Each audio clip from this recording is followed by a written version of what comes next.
আসসালামু আলাইকুম রহমতুল্লাহ।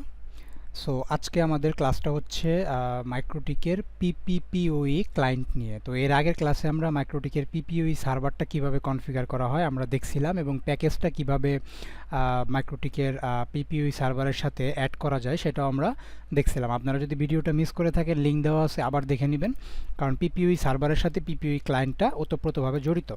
কারণ আমি আমার কোর রাউটারে আমি যে পিপিওই সার্ভারটা ক্রিয়েট করব ওখান থেকেই হচ্ছে আমি আমার আরও একটা মাইক্রোটিকে আমি পিপিওই ক্লায়েন্ট হিসেবে আমার সেটআপটা আমি করব। তো দেখেন এটা আমার অ্যাজ ইউজুয়াল আমার একটা কম্পিউটার এটা। সো এখান থেকে আমি হচ্ছে আমার অ্যাডমিন যে কোর রাউটারটা, এই কোর রাউটারটা হচ্ছে এইটা, আর ব্রাঞ্চ রাউটারটা হচ্ছে এই যে আম্বারেটি যে রাউটার দেখতে পাচ্ছেন এটা হচ্ছে আমার কোর রাউটার। আমি মূলত এই রাউটারটাতে পিপিওই সার্ভার সেট আপ করেছি, এবং এখান থেকে ইউজার নেম পাসওয়ার্ড ক্রিয়েট করে আমি এই যে ব্রাঞ্চের যে আম্বারাইটির যে কম্পিউটারটা আছে এইখানে হচ্ছে আমি এটাকে ক্লায়েন্ট হিসেবে অ্যাড করব। ঠিক আছে, তো আমি প্রথমে কোর রাউটারে যাচ্ছি। তো এখন আমাকে যেটা করতে হবে, আমিও দেখেন আমি আপনাদের একটু দেখাই, আপনাদেরকে আমি দেখাইছিলাম পিপিওই সার্ভার নিয়ে। এই যে আমার পিপিওই সার্ভার এখানে ক্রিয়েট করা আছে। সিক্রেটে যাওয়ার পরে যদি আমি একটু দেখি, আমার এখানে কিন্তু অলরেডি একটা ইউজার ক্রিয়েট করা আছে। সো আমি কি করব, এখানে আরও একটা ইউজার ক্রিয়েট করব আমার হচ্ছে এই রাউটারটার জন্য। আমি একটু রাউটারটা লগ ইন করি।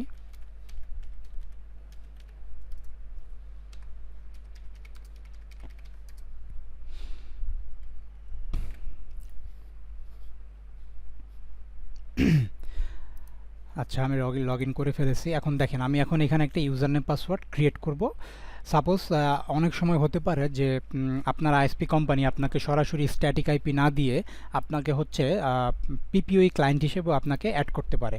যেমন ম্যাক্সিমাম কোনো আইএসপি দেখা যাচ্ছে যে আপনাকে এরকম একটা ব্লক দিছে, অর্থাৎ আইএসপি আপনাকে বলছে আমি আমার এন্ডে 1 বসাইছি, আপনি আপনার এন্ডে 2 বসান। ঠিক আছে, এরকম হতে পারে। আবার ম্যাক্সিমাম ক্ষেত্রে দেখা যায় অনেক আইএসপি তারা হচ্ছে পিপিওই ক্লায়েন্ট হিসেবে আপনাকে কনফিগার করতে বলবে। যেমন সে আপনাকে একটা ইনফরমেশন দিবে,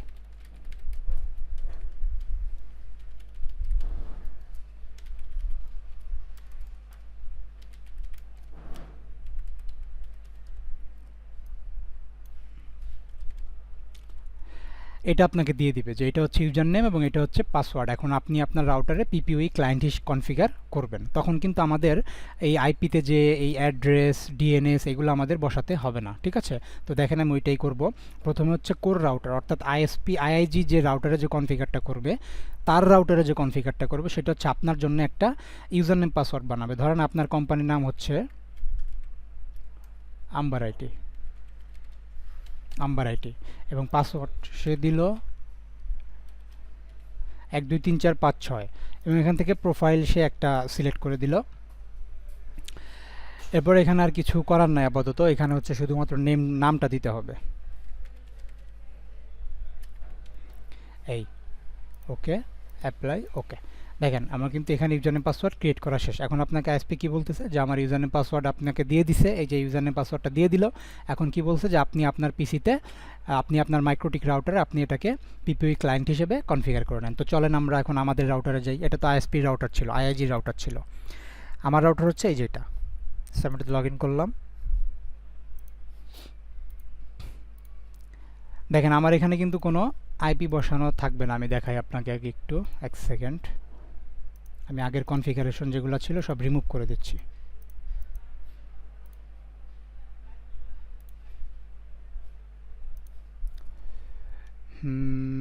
পিপিপিওই ক্লায়েন্ট ইন্টারফেস, পিপিপিওই ক্লায়েন্ট, আমি আগেরগুলো সব একটু রিসেট করে দিচ্ছি সব কিছু। দেখেন এটা একেবারে ফ্রেশ একটা মাইক্রোটিক। এখন দেখি একটু আমাদের ইন্টারনেট আছে কিনা। আমাদের কিন্তু কোনো ইন্টারনেট নেই এখন।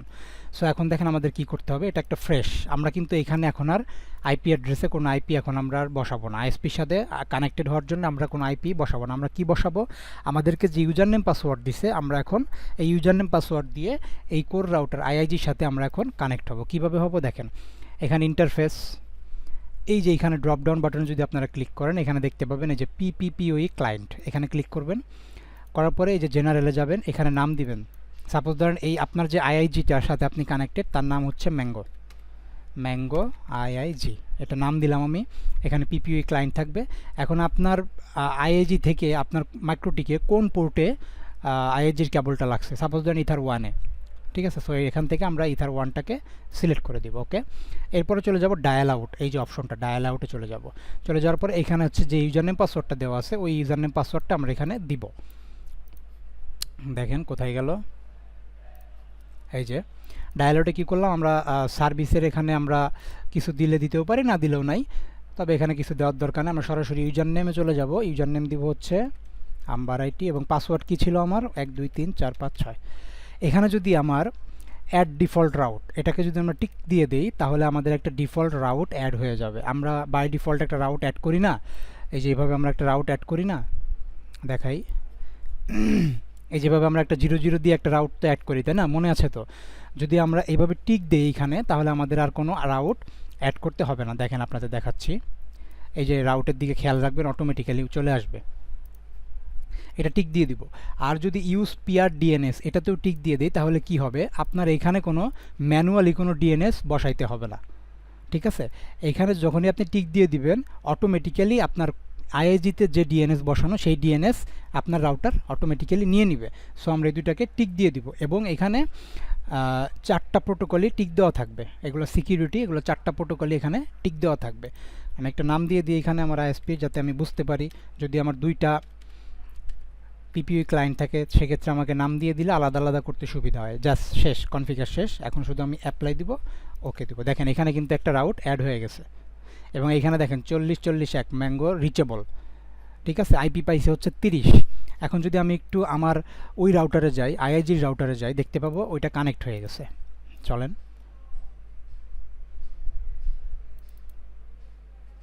দেখেন আমি যদি একটু অ্যাক্টিভ কানেকশনে যাই পিপিওই সার্ভার থেকে, দেখেন এই যে আম্বার এটি কিন্তু কানেক্ট। এখন যদি আমি আম্বার এটিকে পিং দেই, আমি কিন্তু পিং পাবো 40.40.40.30। দেখেন আমি কিন্তু পিং পাচ্ছি। তো চলেন এবার হচ্ছে আমার আমার রাউটার থেকে আমি একটু এখন ইন্টারনেটে রিচ করব।